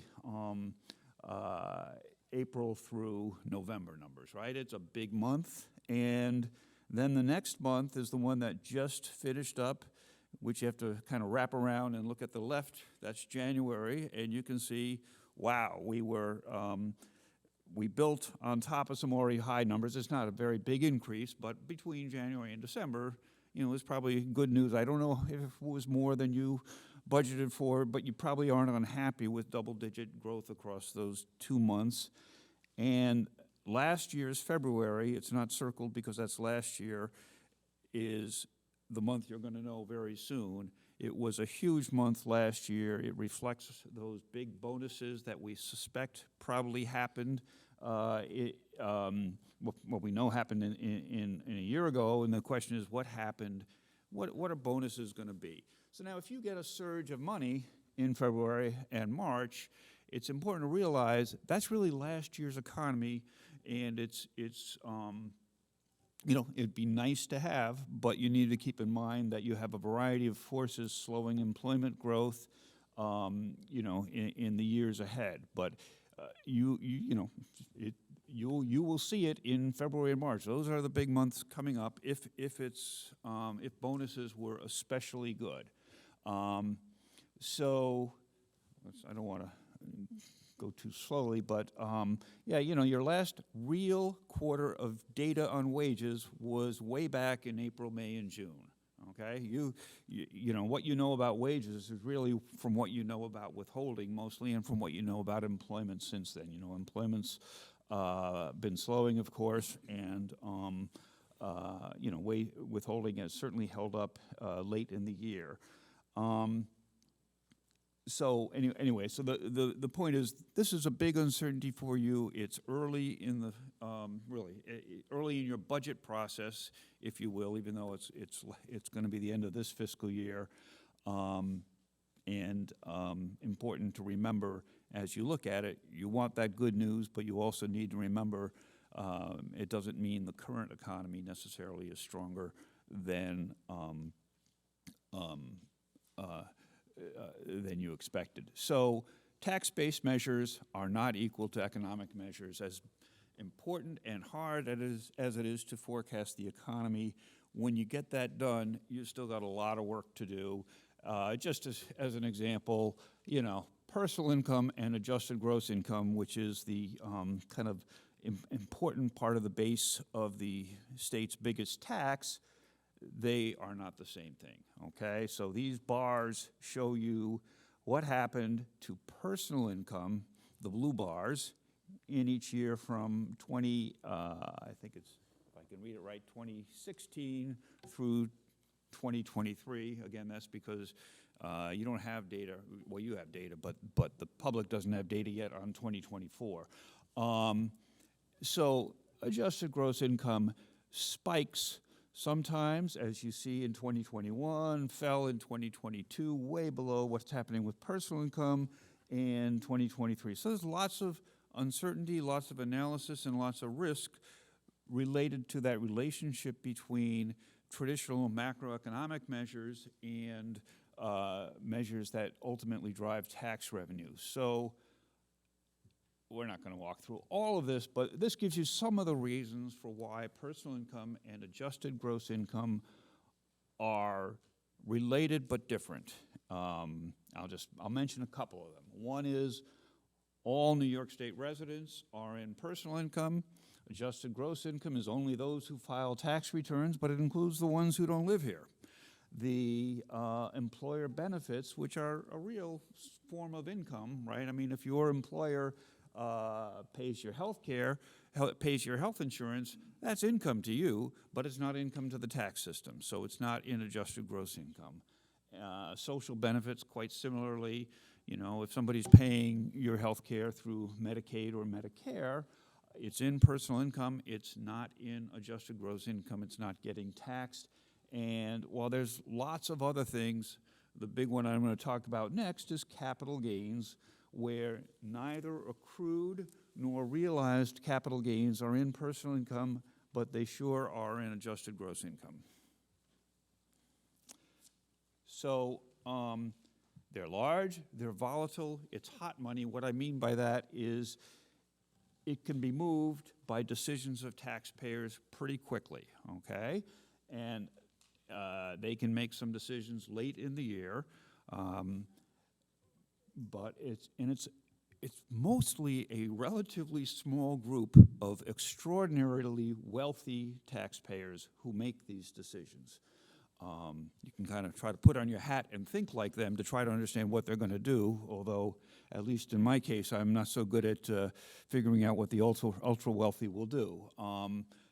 But these decisions are important. They also make decisions about the timing of their payments, okay? Usually, a lot of market-related income is paid during the calendar year through estimated payments, because there's no withholding on the stocks you sell. And then they settle up when they file their returns or they ask for an extended return, right? So that means, incidentally, that part of it is last year's income as well. So when your tax returns come in April, and you all know that those are extraordinarily uncertain, when they're better, it usually means that last year's economy, in some sense, was better than you thought. And when they're worse, the same thing. Just to give you a sense of how volatile they are, this is adjusted gross income and capital gains. The orange bars year to year are the extremely volatile ones. So they go up and they go down way more. And if you can read let me try to tell you just roughly and I should finish up here, but we're almost done. The axis, we're talking about things that in some years have been up or down 30, 40, 50%. I mean, and it's an important part of your tax base. And so they're very volatile. This is the concentration I talked about. The blue bars are by income range, what fraction of tax filers are in that income range. So, right, so, under 100,000 is 70-some-odd% of your tax filers. That's the big blue bar on the left. And they've got somewhere like around 4% of the capital gains, okay? So the money's not there. And you can move along to the right. The big money is way off on the right. For people who have an income of $1 million or more, they are about 1.5% of tax filers, and they've got about 75% of the gains. So that is a relatively small portion of your tax base moving large parts of your tax filing universe, moving large parts of money. The point of this table, you can read it at your leisure, is that capital gains relative to the economy, which is one way to try to scale it over time, rise dramatically and fall in episodes related to booms and busts in the stock market, related to a whole bunch of other things that are not so simply boiled down to that, credit and housing boom. And most recently, relative to the economy, over the last couple of years, they've risen 50-some-odd%. So we're, kind of up there. We're not at record levels. We were at record levels right around the pandemic period, where a lot of that was selling out. Anyway, so it's large, it's volatile, it goes in these dangerous episodes. We know a fair amount about what drives it. You can really, the DOB puts out a methodology report that lays out in kind of equation form what they do, but you can kind of think of it as two things. On the left, it's, what makes gains available to be realized, meaning stocks that might have gains that could be sold, equity market activity, real estate, overall economic growth, state-specific factors. And then on the right, what makes people decide to sell their stocks. And you can try to put that in your model too. Tax rates, federal, state, and local play a very important role in that. Anticipatory tax rate, guessing at what future tax policy also plays a big role. So, and lots of other personal factors also go into this choice. One of the things that it tells you, though, and you would see this if you looked at errors on these models, is that even if you could forecast the stock market correctly, you'd still find yourself with substantial error on average in your forecast. And, you know, these are professionally done models. They're well thought out, but you're not going to make this risk go away by getting a slightly better model. It's important, but you're going to have to face this risk and think about it. And just quickly, where the budget is relative to some other forecasters. So talking about last year is important. So there's a 2025 line on there. About 19% is what you said they might be up. And yeah, it's not crazy compared to the Congressional Budget Office. They think 27%. California, they have money coming in over the transom from their income tax, so they while they put 8% in the budget, that's probably not going to be where they end up when they count, you know, when they process tax returns. Massachusetts, they were strong. That's all they've said. And why we only have CBO, California, Massachusetts, because they're the only people who publish serious states and organizations that publish serious forecasts related to capital gains. You know, California, like us, we have lots of very high-income people. We have a tax system that takes advantage of that, and you also are a big economy that can afford to keep a staff that has the time and skill to go at these things. So that's, you know, you unfortunately can't look around a lot and get some sense of it. CBO has a different set of incentives because they don't have to balance annual budgets, and their forecasts are kind of just smooth decline in capital gains over the next several years. So what do I want to tell you? You can look at this graph. This tells you about estimated payments, and what it tells you is that the January payment's big and the April payment's big, and a lot of that is related to last year's money. So some of that just happened, and your January actually was, you know, pretty up substantially over the prior year, but there's all sorts of things going on. And what's going to happen as you're closing the budget or starting the new year is the April one, and then most of the other months of estimated tax are low. So I'm not going to take you through the rest of it.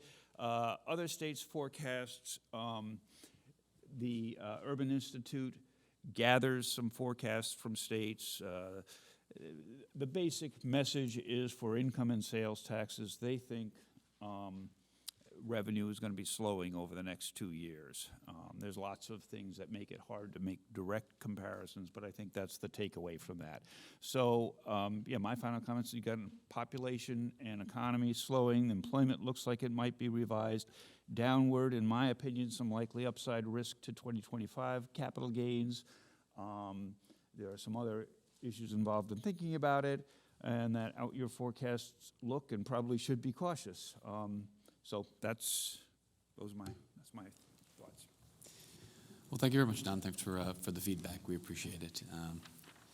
Next, we'll move on to Maria Doulis from the Controller's Office. Thank you. So thanks to all of you for your presentations. They were very good. I think, Marie, at the start of your presentation, I appreciated those statistics because they are sort of a lot of what we've been thinking about, too, as we try to map out what might come next in employment. Can you spend a little time dwelling on what you've already seen in terms of labor impacts from AI and what, you reading the tea leaves, and what you've learned in terms of what businesses are already able to quantify what that may mean? And the concern is really also rooted in what we're starting to see, Don alluded to it, the early impacts of immigration actions on the labor, diminishing and depressing the labor force in New York. So if you could take the first stab, and I'd love to hear comments from everyone else on that as well. Sure, happy to take the first stab, try to read the tea leaves a little bit. I always like numbers, so let me give you a number. When we think about AI, like I had a chart on there, that we can certainly see its impact in industries where it's easily deployed. And one of those that you've heard a lot about is software publishing and the tech industry. Put it in context, tech and industry employment only accounts for 2.3% of overall payroll. So while the headlines associated with that might be quite material, it's actually only 2.3%. And so more broadly, when we look at the labor market, this is where it gets really difficult to kind of, see around the corner, because we don't know and in fact, are we underestimating the economy's ability to create jobs? As I said, in new occupations and industries.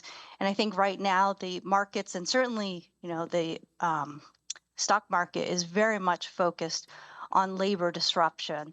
But what we aren't really able to kind of parse out yet is kind of the top line in how much actually it could create in terms of productivity and growth.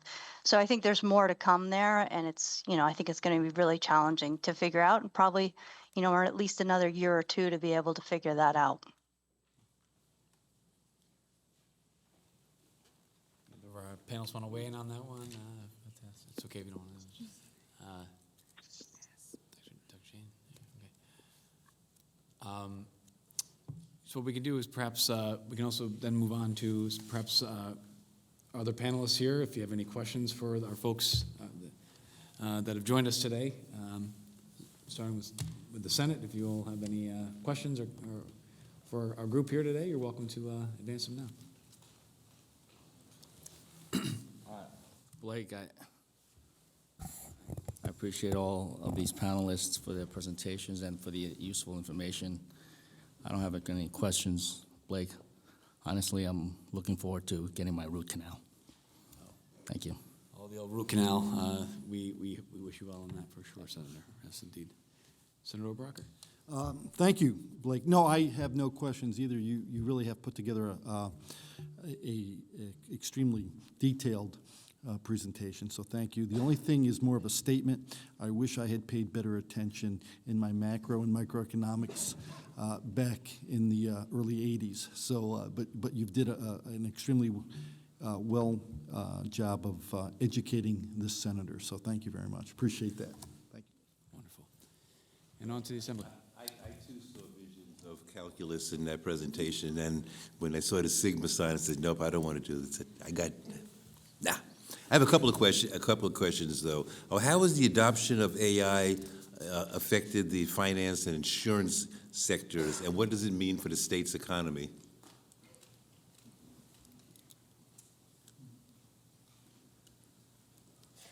I can take a quick shot at that. First and foremost, I suppose, one of the things is, and that's the worry for everybody, that AI is going to replace workers. And unfortunately, that's not really true at present. And so, we typically have a survey every month about AIs affecting the economy. And the answer is that, may affect it noticeably in 1 to 3 years from now. And in fact, that 50, in the blue chip, when we ask this question about the potential gains to be realized from AI, in financial, currently being priced into financial asset markets. And the answer is that it's overestimated. So 58% of the panelists thought that it was overestimated.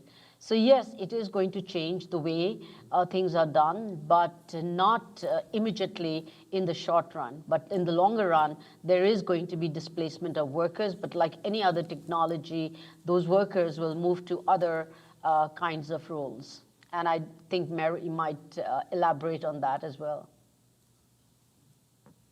Sure, happy to share a couple of thoughts on that. In fact, one of the things that we've actually been looking at is that this, what we call a realignment of the labor market. And, you hear a lot about AI and how it's going to disrupt particularly white collar jobs. And, there's right now, when you look at, and I just pulled up a chart, workers with bachelor's degrees, kind of like the pipeline, is about 4.5 million workers. Workers without bachelor degrees is actually about 1 million. So you've kind of got this realignment that's happening, and there's a lot of anecdotal evidence that's coming out where people are like, I can't get workers. And you're hearing things, particularly like in southern states like Texas, Arizona, where they're looking for what we call workers with skills, skilled workers, whether that's plumbers, electricians, supporting the technology infrastructure, the AI build out, the data centers, all these job creation.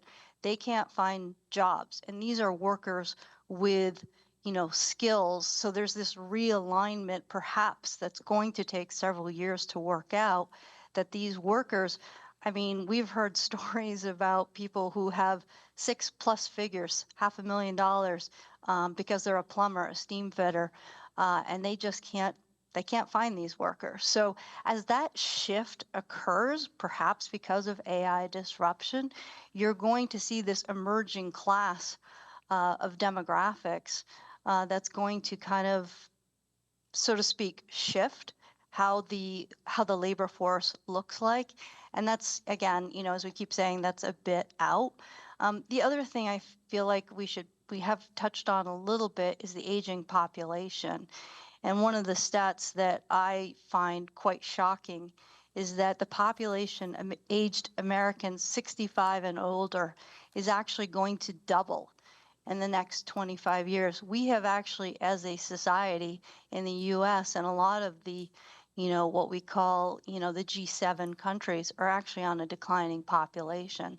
So the effects of AI and that productivity growth is really going to be necessary to support, an aging population, as we don't have the workers underneath to be able to support the demands of this aging workforce.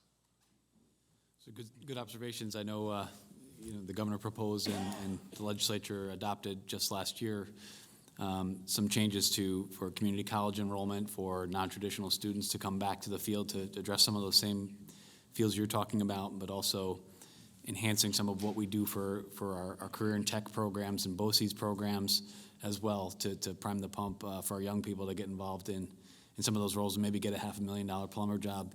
I know every time they come to my house, it's not too much, thankfully, but I can see why. So that's for sure. That's all I have. Member Palmstone? Thank you.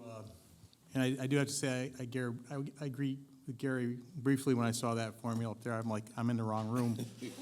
But I would like to talk to the panelists about the out-migration issue. It's very clear that New York continues to lose population to affordable states.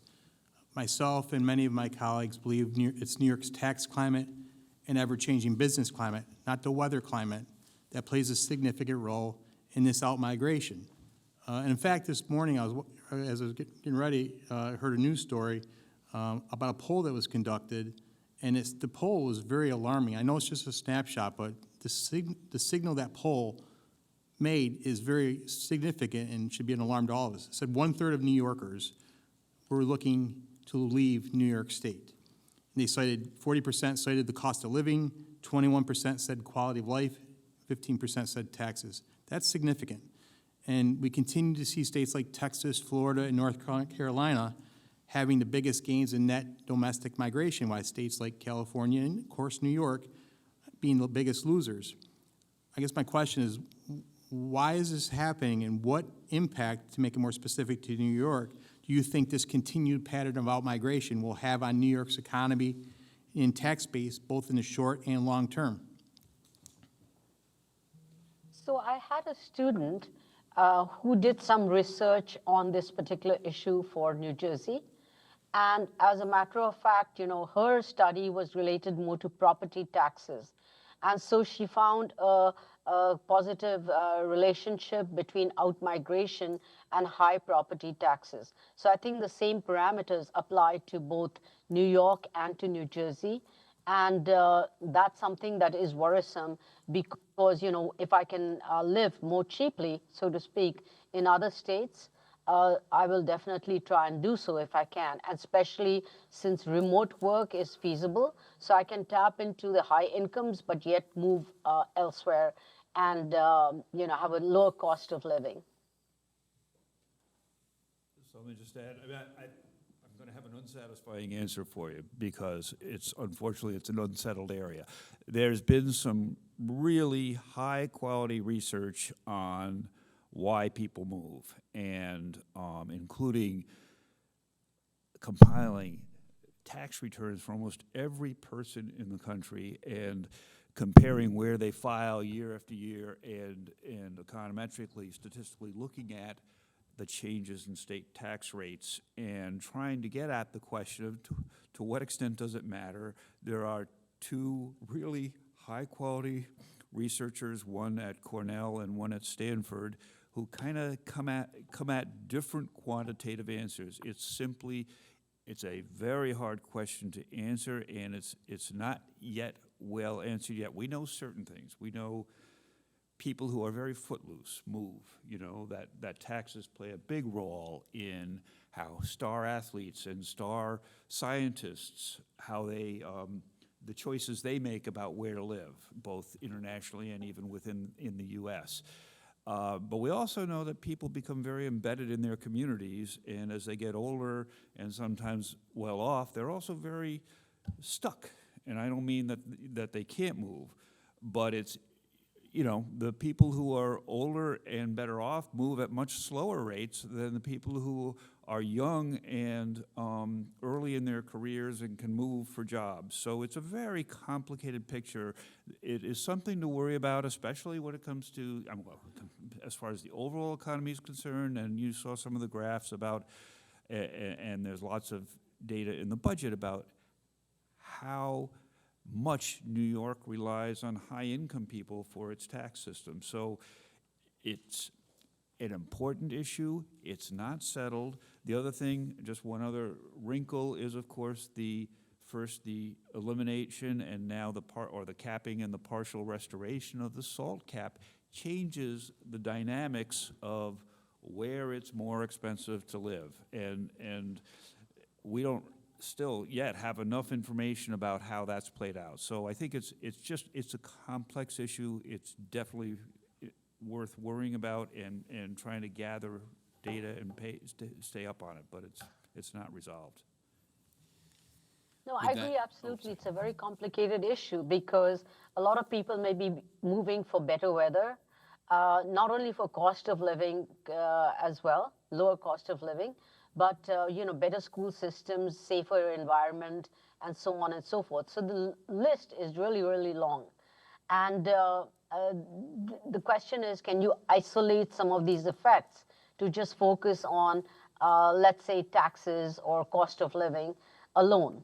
And I think that is really important for understanding how out-migration could accelerate as we move forward, and particularly I guess the aging population, as Mary also mentioned, you'd prefer to be in warmer areas where you don't have to plow through 24 inches of snow. So that's another issue which we all experienced last weekend. So. Well said. One thing, too, I'll add to that is that we haven't talked about, I talked about the realignment of the workforce.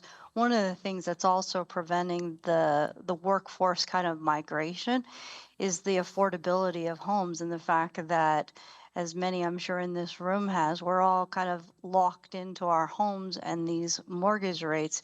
If you have a rate, that's 3%, you're not likely to want to have to give that up today to go take on a 6% mortgage to go move where that job may be. So that right now is, I think, slowed migration, but that as Parul has talked about, as affordability we hope will come down, that migration as people seek jobs elsewhere may actually result in net migration to other places. Yes, indeed. All right, I think Don said it's a complicated issue worth worrying about. Sounds like the state budget. Sounds like our economy. Can I just add one quick comment? Of course. I know that, there's this perennial concern about out-migration. I'm concerned about it as well, too. But look, I mean, according to Don's own presentation here, it says international migration is up. And, I mean, am I reading this correctly?